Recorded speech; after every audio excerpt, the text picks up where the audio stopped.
சபை, தேவன் எப்படிப்பட்ட சபையை விரும்புகிறார்? ஒவ்வொரு பாயிண்டா நம்ம பார்க்கலாம். முதல்ல, சபையானது செயல்படக்கூடியதாக இருக்க வேண்டும். எல்லாமே வெளிப்படுத்தும் விசேஷத்துல இருந்து தான் நான் எடுத்துக்கிறேன். 7 சபைகளை குறித்து வெளிப்படுத்தும் விசேஷத்துல நம்ம பார்க்கிறோம். வெளிப்படுத்தும் விசேஷம் 2வது அதிகாரம் 2வது வசனம். உன் கிரியைகளையும் உன் பிரயாசத்தையும் உன் பொறுமையையும் நீ கொள்ளாதவர்களை சகிக்க கூடாமல் இருக்கிறதையும் அப்போஸ்தலர்கள் அல்லாதவர்கள் தங்களை அப்போஸ்தலர்கள் என்று சொல்லுகிறதை நீ சோதித்து அவர்களை பொய்யர் என்று கண்டறிகிறதையும் அப்படின்னு சொல்லி பார்க்கிறோம். சோ இந்த முதல் காரியம் என்ன அப்படின்னு சொன்னா, உன் கிரியைகளையும் உன் பிரயாசத்தையும் நான் அறிந்திருக்கிறேன். கிரியை, பிரயாசம், பொறுமை, இதெல்லாம் ஆண்டவர் சொல்றார்.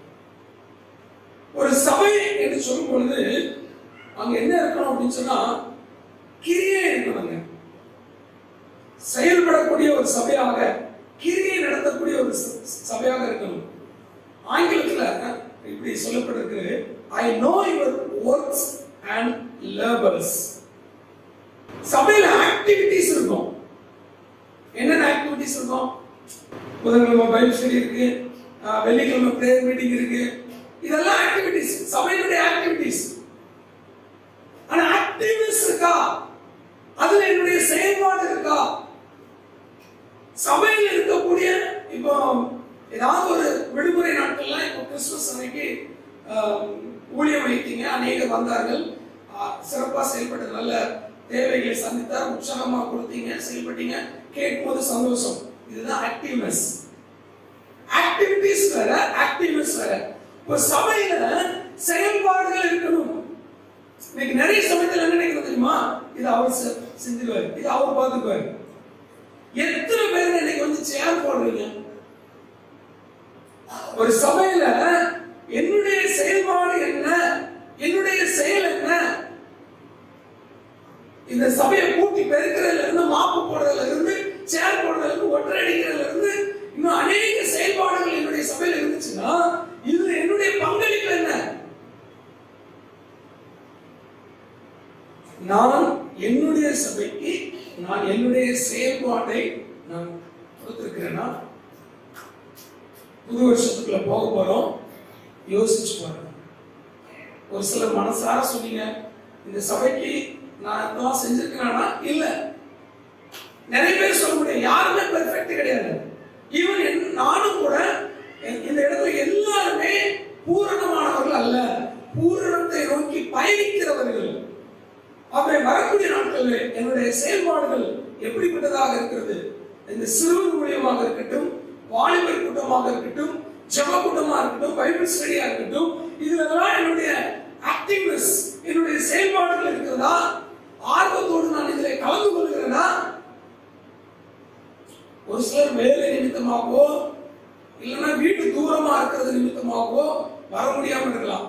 பக்கத்துல இருந்துகிட்டே வராம இருப்பாங்க. ரொம்ப கஷ்டம். பக்கத்துல தான் இருப்பாங்க, முடியும் அவங்களால, ஆனா சீரியல் பார்த்துட்டு இருப்பாங்க.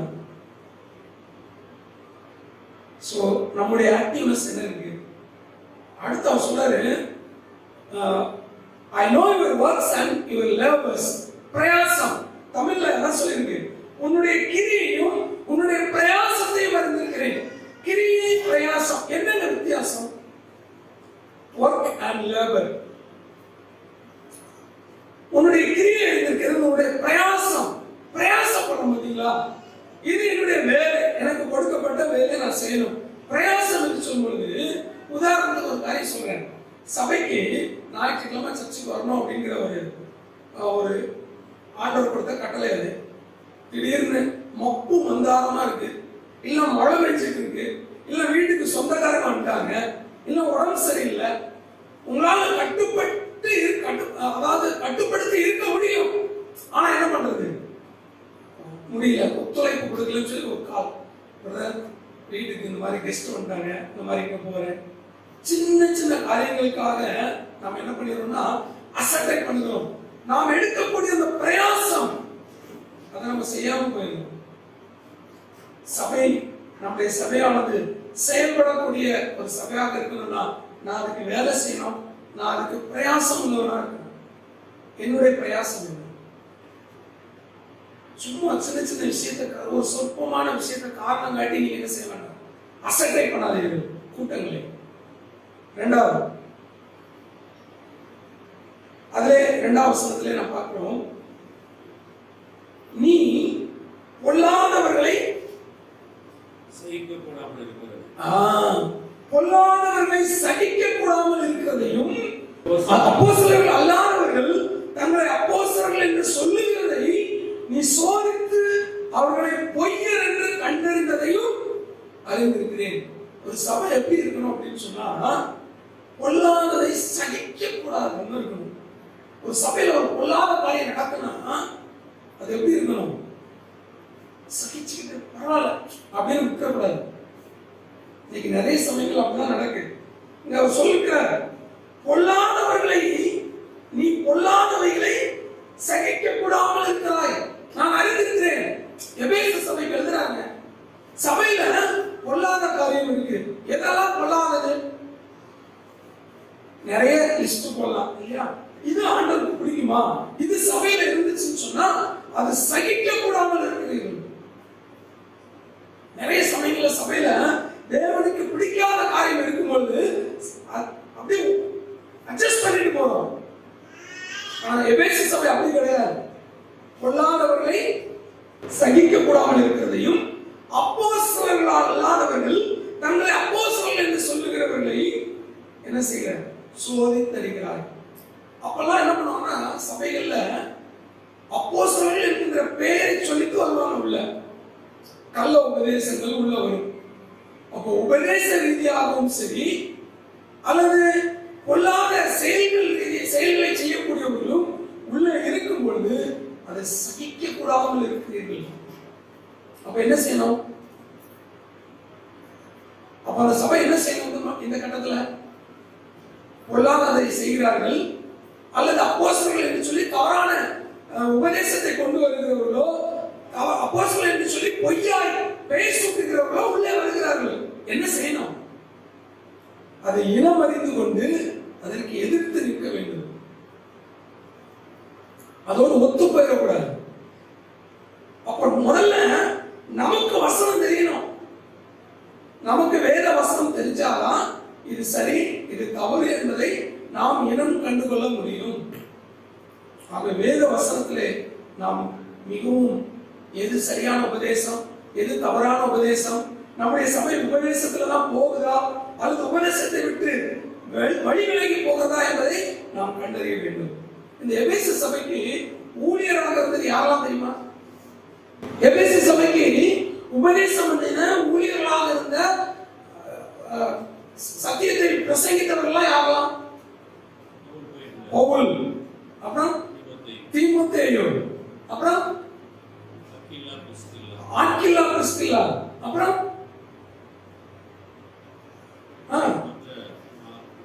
அப்பல்லோ. இவங்க தீர்ப்பறி பிரசங்கியாளர்கள். பவுல், அப்பல்லோ, தீமோத்தேயு இவங்க தீர்ப்பறி பிரசங்கியாளர்கள். இவங்கெல்லாம் அவர்களுக்கு உபதேசித்திருக்கிறார்கள். அப்ப எந்த அளவுக்கு வேத வசனத்தை அவர்கள் அறிந்திருப்பார்கள்? நமக்கு வேத வசனம் அறிவிக்கப்படுகிறது, நல்லா தெரியும். இது தப்பு இது சரி என்பது தெரியும். ஆனா அதே தவறு சபையில் நடக்கும் பொழுது அதை சகிச்சுட்டு போறோமா அல்லது அதை சரி பண்ண வேண்டிய நிலைமையில இருக்கிறோமா? தேவன் விரும்புகிற சபை, நீ பொய்யர் என்று அறிந்தாய் என்று சொன்னால் அதை சரி செய்து கொள்ளுங்கள்.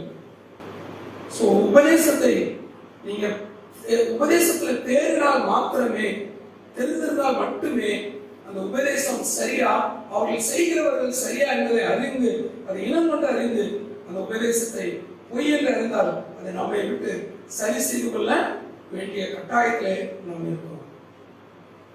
இந்த சத்தியத்தை நாம் அறிந்து கொள்வோம் ஒரு பக்கத்துல நம்ம இருந்தாலும், சத்தியத்தை உபதேசிக்கிறவர்களும் இருக்கிறார்கள். ரெண்டு கேட்டகரி.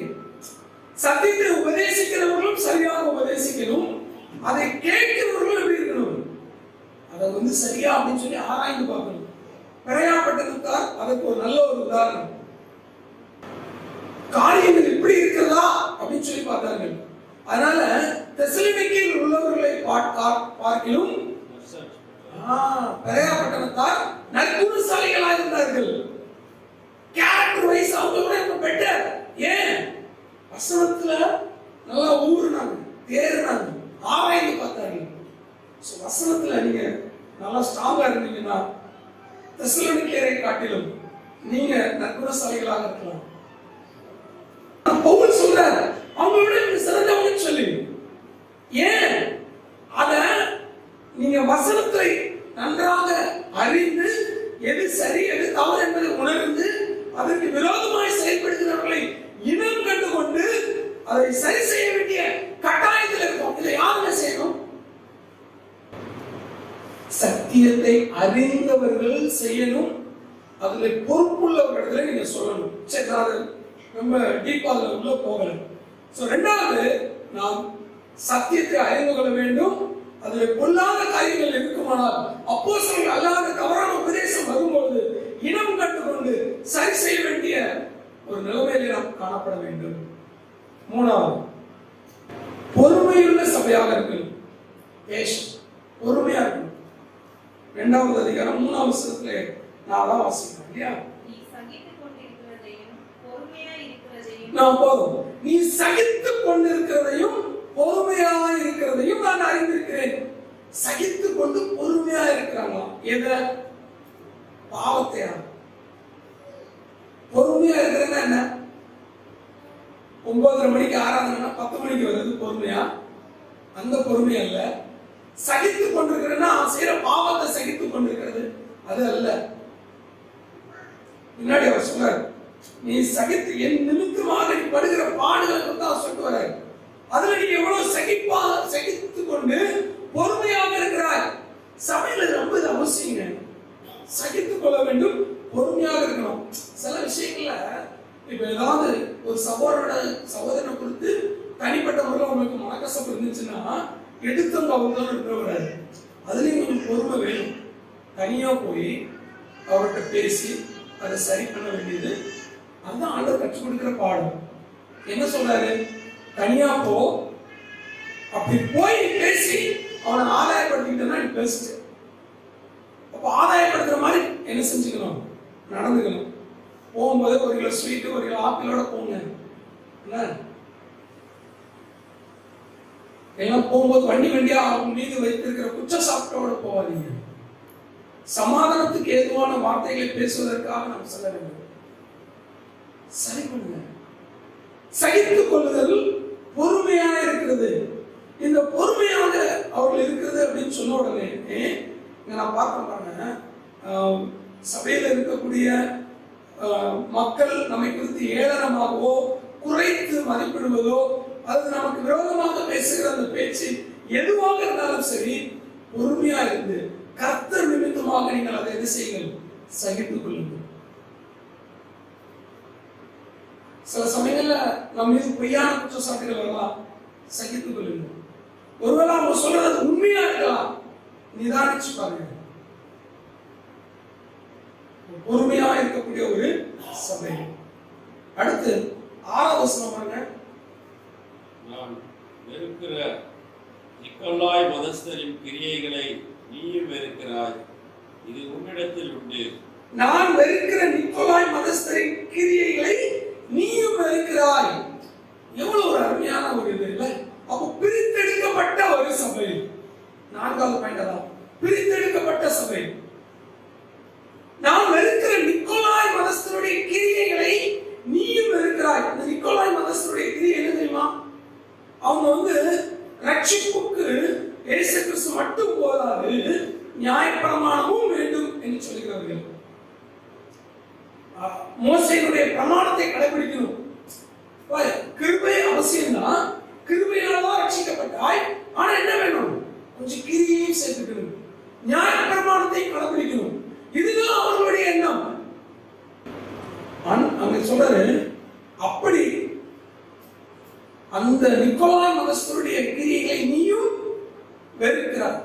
நம்முடைய சபையில பிரித்தெடுக்கப்பட்ட அந்த அனுபவம் நம்முடைய தனிப்பட்ட வாழ்க்கையில மட்டுமல்ல, சபையினுடைய வாழ்க்கையிலும் வேணும். இன்னைக்கு இருக்கா நம்ம வாழ்க்கையில?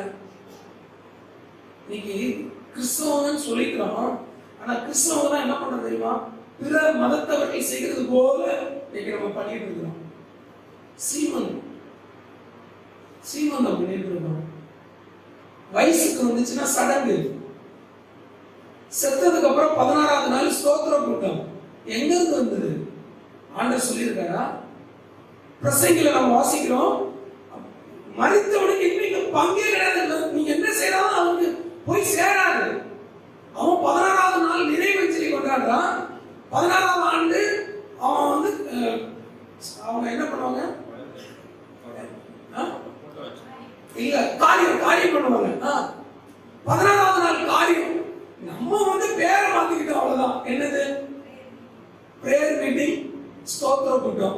பேரை மாத்திக்கிட்டோம், அவ்வளவுதான். ஆனா அவன் பண்றத நம்மளும் பண்றோம். என்னது? வசனம் சொல்லுதா? பிரித்தெடுக்கப்பட்ட வாழ்க்கை எங்க போச்சு? பிள்ளைங்க வயசுக்கு வந்துச்சுன்னா சொந்தக்காரங்களை கூப்பிட்டு வச்சு அதுக்கு ஒரு பிரேயர் மீட்டிங். கிரக பிரவேசம், புது வீடு கட்டியிருக்கோம், ஸ்தோத்திர கூட்டம் நடத்துறீங்க, ரைட். அப்போ கேட்பாங்க, பிரதர் பால் காய்ச்சிட்டு ஜோம் பண்ணலாமா இல்லை ஜோம் பண்ணிட்டு பால் காய்ச்சலாமா? எப்போ காய்ச்சினாலும் அடுப்பு பற்ற வைக்க போறோம், எப்போ பண்ணாலும் ஒண்ணு தானே. இதுல வேற கேள்வி, பால் காய்ச்சலாமா? இந்த யோசிப்பேன். சிலது நான் இருக்கிற ஏரியாவில் யாராவது இறந்துட்டாங்கன்னா நான் போவேன். அவங்களுக்கே தெரியாது, ஐயோ இந்த கோழி குச்சி இப்ப வெட்டக்கூடாது, அதை அப்புறம் செய்யணும், இனி வடக்கு பக்கம் தலை வைக்கணும், நீ ஏன் தெற்கு பக்கம் வச்சிருக்கிற, கோழி குஞ்சு இப்ப ஏகப்பட்ட சடங்குங்க. அவங்களுக்கே தெரியாது எதை எப்ப செய்யணும்னு. அதேதான் நமக்கு. வீடு பால் காய்ச்சிருக்கும் போது அங்க ரிப்பன் கட் பண்ணணும், எல்லாம் உள்ள உட்காந்துட்டு ரிப்பன் கட் பண்றது எப்போ? வெளியில இருந்து ரிப்பன் கட் பண்ணுவாங்க. அப்ப யாரும் உள்ள போயிருக்க கூடாதுல, போட்டோகிராஃபர் மட்டும் உள்ள இருப்பாரு. என்னங்க இது? எப்படி இந்த சம்பிரதாயம், சாஸ்திரம், சடங்கு இதெல்லாம் வந்துச்சு? இன்னைக்கு நல்ல நாள் பார்க்கிறவங்க இருக்கிறாங்க நம்ம சபையில, விசுவாசிகள்ல. ரொம்ப கஷ்டம். எந்த காலகட்டத்தில் இருக்கிறோம்? அப்போஸ்தலருடைய காலகட்டத்தில் சபை வந்து உலகத்துக்குள்ள போய் ஆண்டவரை பத்தி சொல்லிட்டு இருந்தாங்க. இன்னைக்கு உலகம் சபைக்குள்ள வந்து உலகத்தை பத்தி சொல்லிட்டு இருக்குது. நான் சொல்ல புரியுதா? ரொம்ப மோசமான காரியம்.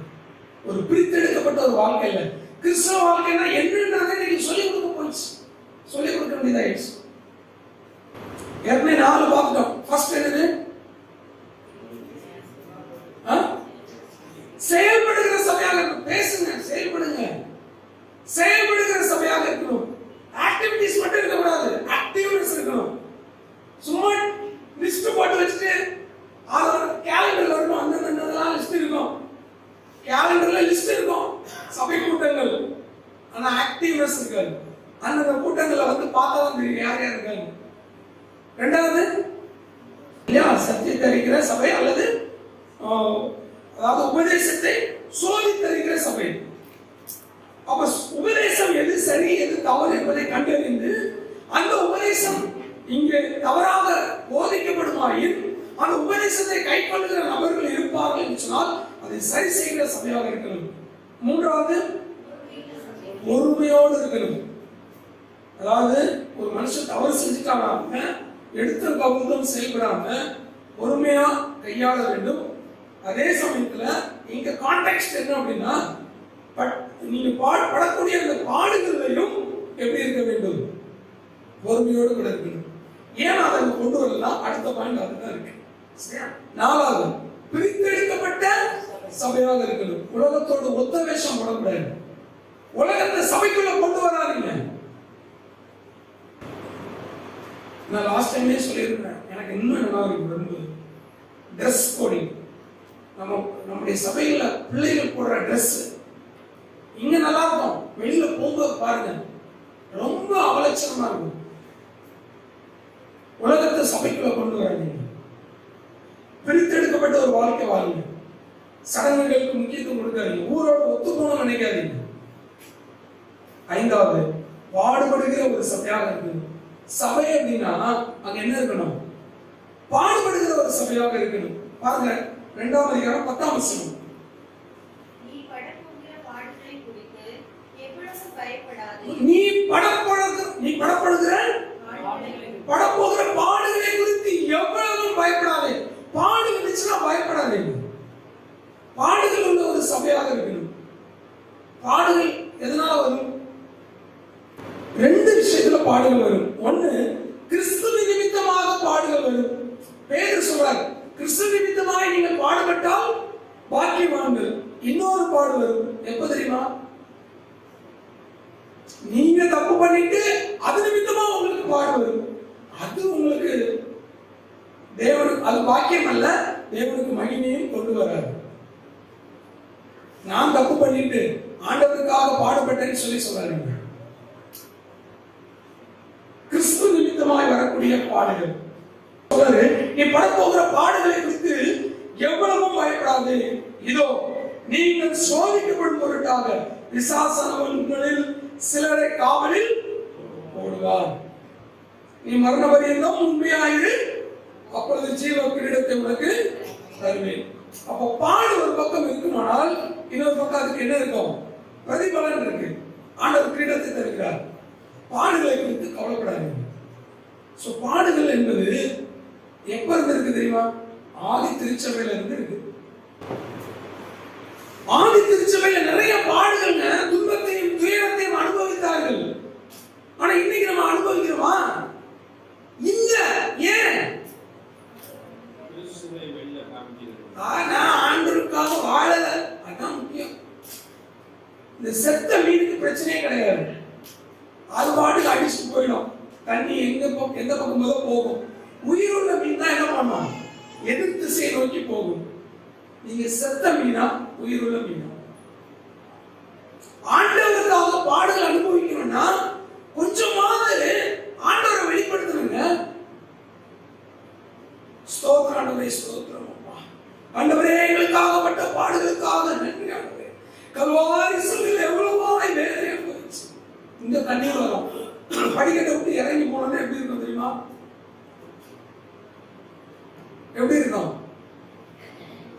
இந்த முகத்திரையை கலக்கி வச்சுட்டு இன்னொரு போட்டுட்டு இன்னொரு மாஸ்க போட்டு அப்ப இருக்கு பாருங்க மனுஷனாயா அவன்.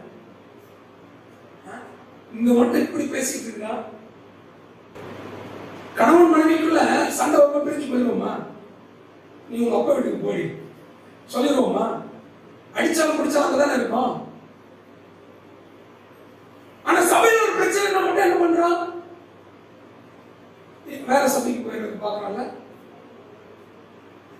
அந்த வேற சபைக்கு போகும்போது அந்த சபையும் தாம்பரத்துக்கு போட்டு வரவேற்கிறாங்க. இன்னைக்கு எவ்வளவு ஒரு கீழ்த்தரமான விஷயம் அது. நான் ஆதரிக்கவே மாட்டேன். பாடுகள் படக்கூடிய சபை பாருங்க. அப்போஸ்தலர் நடவடிக்கைகள் 14வது அதிகாரம் 22வது வசனம் பாருங்க. அப்போஸ்தலர் 14:22. சீஷருடைய மனதை திடப்படுத்தி விசுவாசத்தில் நிலைத்திருக்கும்படி அவர்களுக்கு புத்தி சொல்லி நாம் அநேக உபத்திரவங்களின் வழியாய் தேவனுடைய ராஜ்யத்தில் பிரவேசிக்க வேண்டும் என்று சொன்னார்கள். சீஷருடைய மனதை அவர்களை திட்டப்படுத்தி விசுவாசத்தில் நிலைத்திருக்கும்படி அவர்களுக்கு புத்தி சொல்லினா ஆங்கில வேதாகமத்தில் சொல்லியிருக்கு. they encouraged them. அவங்க என்கரேஜ் பண்ணாங்க. புத்தி சொன்னாங்கன்னா என்கரேஜ் பண்ணாங்க. எப்படி என்கரேஜ் பண்ணாங்க? நாம் அநேக உபத்திரவங்களின் வழியாய் தேவனுடைய ராஜ்யத்தில் பிரவேசிக்க வேண்டும். சோதனையை சகிக்கிற மனுஷன் பாக்கியமா. பாடுகள் வரும், பிரச்சனை வரும். பழுத்த மரத்துல தான் என்ன அடி? கல்லடி. சபையில பிரச்சனை, சபையில கஷ்டம், உங்க சொந்த வாழ்க்கையில பிரச்சனைனா சந்தோஷப்படுங்க. ஏன்னா நீங்க கிறிஸ்துவுக்காய் வாழ்கிறீர்கள். அதனாலதான் அடி விழுது. பழமே இல்லை, எவனா கண்டுப்பானா? அவன் பாட்டு போவான். பழுத்திருக்கிறதுனால தான் அடி விழுது. அடுத்தவன் வந்து திருடிட்டு போறதுக்கு முன்னாடி அந்த பழத்தை நீங்க என்ன செய்யுங்க? சாப்பிடுங்க. சரி, அப்போ பிரச்சனைகள் இருக்கும் பொழுது இன்னைக்கு உலகத்துல பாருங்க, பாடுகளை அவங்க ஒரு சாபமா எடுத்துக்கிறாங்க. உன் வாழ்க்கையில பாடுகளா, நீ ஏதோ கெட்டது செஞ்சிருக்க, அதனால உனக்கு என்ன வந்திருக்கு? இந்த கஷ்டம், இந்த பிரச்சனை. யோபு பாடுபட்டா, 3 பேர் இருந்தாங்க, என்ன பண்ணாங்க? நீ ஏதாவது தப்பு பண்ணிருப்ப, அதனாலதான் உனக்கு ஆண்டவர் அனுமதிச்சிருக்காரு. அப்ப பாடுபடும் போது நீ தப்பு பண்ணிருப்ப, சும்மாவா ஆண்டவர் உனக்கு கொடுக்குறாரு? கிறிஸ்துவ நிமித்தம் வரக்கூடிய பாடுகள் என்ன என்பதை அறிந்து கொள்ளுங்கள். உங்களுடைய பாவத்து நிமித்தமாக உங்களுடைய பாடுகள் என்ன என்பதை அறிந்து கொண்டு நிதானித்தறிந்து ஒன்று சரி பண்ணுங்க உங்களுடைய பாவத்து நிமித்தமாக வரக்கூடிய பாடுகள். இன்னொன்று, கிறிஸ்து நிமித்தமாக வரக்கூடிய பாடுகளாக இருந்தால் அதை பாக்கியமாக எண்ணி முன்னேறி செல்லுங்க. ஆண்டவர் சொல்றார், மத்தேயு சுவிசேஷம் 16:24 ஆண்டவர் சொல்றாரு, சீசர்களை பார்த்து, ஒருவன் என் பின்னே வர விரும்பினால் அவன் தன்னைத்தானே வெறுத்து தன் சிலுவை எடுத்துக்கொண்டு அனுதினமும் என்னை பின்பற்ற கடவன். அப்ப என்ன இருக்கு? ஆண்டவரை பின்பற்றுகிறவனுக்கு பாவம் இருக்கு, சிலுவை இருக்கு. அனுதினமும் பின்பற்ற வேண்டும். டெய்லி ஆண்டவர் பின்னாடி போனோம்னா எப்படி போனோம்? காலையில எழுந்திருச்ச உடனே, ஆண்டவரே இன்னைக்கு என்னுடைய வாழ்க்கை ஆசீர்வாதமானது, எந்த கஷ்டமும் இல்லாம, வியாதி இல்லாம, பிரச்சனை இல்லாம, கடன் பிரச்சனை இல்லாம நிம்மதியான வாழ்க்கை ஏதாவதுன்னு சொல்லி ஜெபம் பண்ணுவீங்களா? அது கிறிஸ்துவ வாழ்க்கையா? பாடுகளை குறித்து பயப்படாதீங்க. அதான் சொல்றாரு, நீ படப்போகிற பாடுகளை குறித்து எவ்வளவும் பயப்படாது. ஏன் பயப்படக்கூடாது? ஆண்டவர் நமக்கு வாக்கு கொடுத்திருக்கிறார். 1 கொரிந்தியர் 10:13 என்ன சொல்றாரு? உங்கள் திராணிக்கு மேலாக நீங்கள் சோதிக்கப்படுவதற்கு அவர் இடம் கொடுக்க மாட்டார். உங்களுக்கு எவ்வளவு முடியுமோ, எவ்வளவு அடிச்சா தாங்குவானோ அவ்வளவுதான் கொடுப்பாரு, அதுக்கு மேல தரமாட்டார். யோபுவோட பிரச்சனை உங்களுக்கு வந்துச்சுன்னா நீங்க இருப்பீங்களா? அவனுக்கு என்னதான் மிஞ்சி இருந்தது? அவன் மனைவியும் அவனுடைய சரீரம் தான் எஞ்சி இருந்தது. அந்த மனைவியும் சுவாசம் வேறு, என் மனைவிக்கு என் சுவாசம் வேறுபட்டது, நான் சிந்திக்கிற மாதிரி அவன் முன்னாடி சிந்திக்கிறது இல்லை. அவனுடைய சரீரம் அழுகி போயிருக்கிறது, புண்களால். அப்ப கூட அவன் சொல்றான், ஆண்டவரை விட்டு கொடுக்கல, பாடுகளை செய்யலாம். அப்போ இப்படிப்பட்ட பிரச்சனைகள் உங்களுக்கு வரணும் அப்படின்னா வரலாம். நீங்க எந்த அளவுக்கு ஆண்டவருக்குள்ள இருக்கிறீங்களோ அந்த அளவுக்கு தான் ஆண்டவர் கொடுப்பாரு. கிரகாம்சைன் மாதிரி உங்களெல்லாம் இரத்த சாட்சிகளாக கொண்டு போகணுங்கிறது ஆண்டவருடைய விருப்பமா இருந்தா ஸ்தோத்திரம். என்னால முடியுமான்னு தெரியல.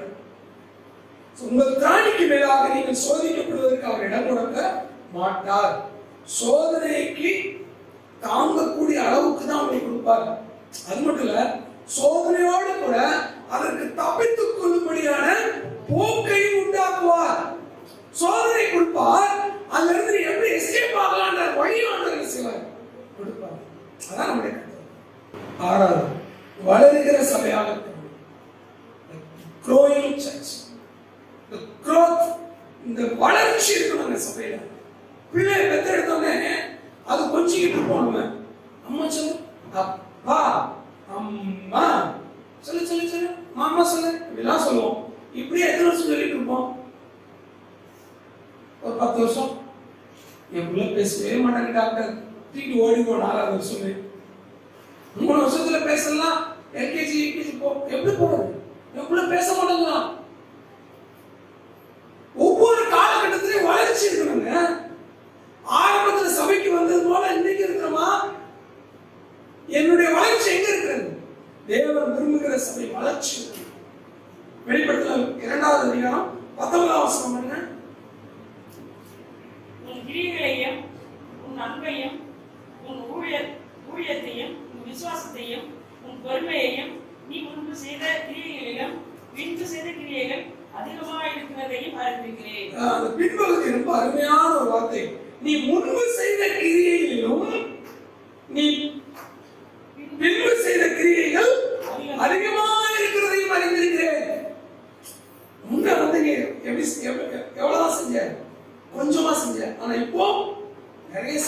ஏத்ரா சபைக்கு எழுதுறாரு இல்லையா? முன்பு செய்த கிரியைகளும் பின்பு செய்த கிரியைகள் அதிகமாக இருக்கிறது. ஆனா நமக்கு கழுத தெரிஞ்சு கட்டது வச்சு இவ்வளவு பணம் இருக்குல்ல, நமக்கு தெரிஞ்சு வளர்ச்சி இருக்கா? தேஞ்சி போயிட்டு இருக்கிறோம். திருச்சபையில என்னுடைய பங்களிப்பு நான் இன்னும் வளருகிறேனா? இங்க ஆண்டவர் சொல்றாரு, உன்னுடைய கிரியை, எல்லா சபைக்கும் அதை சொல்லிட்டு வர, உன்னுடைய கிரியை, உன்னுடைய அன்பு. எபேசு சபைக்கு சொல்றாரு, ஆதியிலே கொண்டிருந்த அன்பை விட்டு விட்டாய். ஆரம்பத்தில் நீ என்ன எவ்வளவு லவ் பண்ண, ஆனா இப்போ ஆரம்பத்துல எந்த கூட்டத்தையும் கொண்டு வர மாட்டோம், ஆனா இப்போ 9:30 மணிக்கு ஆராதனைன்னா ஆரம்பத்துல 9:15 வந்துடும். இப்போ அவர் சொல்றாரு, நீ முன்பு செய்த கிரியைகளும் பின்பு செய்த கிரியைகள் அதிகமாக இருக்கிறது. அதாங்க வளர்ச்சி. செய்ய அவர் செய்யணும். நான் அவரே சும்மா இருக்கிறேன், நான் ஏன் செய்யணும்? அப்படி பார்க்காதீங்க. எனக்கு கர்த்தர் கொடுத்த பொறுப்பு, ஆண்டவர் எனக்கு கொடுத்த பொறுப்பு நான் உண்மையா இருக்கிறேனா, இந்த செயலை நான் செய்கிறேனா? ரொம்ப ஒரு சிந்திக்க வேண்டிய ஒரு இடத்துல நாம் இருக்கிறோம். கடைசியாக 7வது பரிபூர்ணம் இல்ல 7 அப்படிதானே? அப்படியெல்லாம் பைபிள் சொல்லல, நம்ம 7 உண்மையுள்ள சபையாக இருக்கும். 2வது அதிகாரம் 13வது வசனத்திலே நாம் வாசிக்கிறோம், உன் கிரியைகளையும் சாத்தானுடைய சிங்காசனம் இருக்கிற இடத்தில் நீ குடியிருக்கிறதையும் நீ என் நாமத்தை பற்றிக் கொண்டிருக்கிறதையும் சாத்தான் குடிக்கொண்டிருக்கிற இடத்திலே உங்களுக்குள்ளே எனக்கு உண்மையுள்ள சாட்சியான அந்திப்பா என்பவன் கொல்லப்பட்ட நாட்களிலும் என்னை பற்றும் விசுவாசத்தை நீ மறந்தறியாமல் இருக்கிறதையும் அறிந்திருக்கிறேன். இங்க எவ்வளவு அருமையான ஒரு நபரை குறித்து சொல்கிறார், அந்திப்பா. சரியா? இந்த அந்திப்பா உண்மையுள்ள சாட்சி அப்படின்னு சொல்றாரு. ஒரு உண்மையுள்ள சாட்சியாக இருந்தார். இந்த சபை பெருகம சபைக்கு சொல்றாரு, சபைக்கு சொல்லிட்டு சொல்றாரு, இந்த அந்திப்பா கொல்லப்பட்டது எப்படின்னா, ஒரு வெண்கல கன்றுக்குட்டியில ஒரு சின்னதா ஒரு டோர் மாதிரி ஓபன் பண்ணி வச்சு அந்த உள்ள அவனை அந்திப்பாவை வச்சு லாக் பண்ணிட்டு கீழே வந்து நெருப்பு முட்டுனாங்க. இந்த உலோகம் இந்த சூடாக என்ன ஆகும்? உள்ள இருக்கக்கூடிய அந்த சரீரம் வெந்து போயிடும். அப்படிதான் அவனுடைய மரணம் இருந்ததாக வரலாறு சொல்கிறது. அந்த சூழ்நிலையிலும் எப்படி இருந்தாங்க? உண்மையா இருந்தாங்க. நீங்க கொஞ்சம் கஷ்டம் வந்தா கூட நம்ம என்ன பண்ணிடுறோங்க? அடா போப்பா, என்னத்துக்கு ஆண்டவர். இந்த அந்திப்பா கொல்லப்பட்ட நேரத்திலையும் கூட நீ உண்மையாக என்னை மறுதலிக்காமல் இருந்தாய் சொல்றாரு. பேதுரு சொல்றான், ஆண்டவரே சிறையிலும் சாவிலும் நான் உங்க கூடவே இருப்பேன். ஆண்டவர் சொன்னாரு, இதே வாயில இன்னும் கொஞ்ச நேரத்தில் என்ன பண்ணிடும்? என்னை மறுதலித்து விடும். செத்தா உங்க கூட தான், நீங்களாம் சொல்லாதீங்க. ஆனா அதே போல நடந்துச்சு. சுயத்தில் எடுக்கிறோமா இல்லைன்னா உண்மையாகவே நம்முடைய வாழ்க்கையில வந்து எவ்வளவு பெரிய பிரச்சனைகள் வந்தாலும் அது மத்தியிலையும் நான் உண்மையா அந்த சபைக்கு இருக்கணும் அப்படிங்கிற எண்ணம் இருக்கா? யாரோ செஞ்சுட்டு போட்டோம், யாரோ பண்ணிட்டு போட்டோம் அப்படிங்கிற எண்ணம் இல்லாம நான் உண்மையா இருக்கிறேன்னா, நான் இந்த சபைக்கு வளர்கிறதுக்கு ஏதுவாக நான் என்ன செய்ய விரும்புகிறேன் என்பதை எல்லாம் நம்ம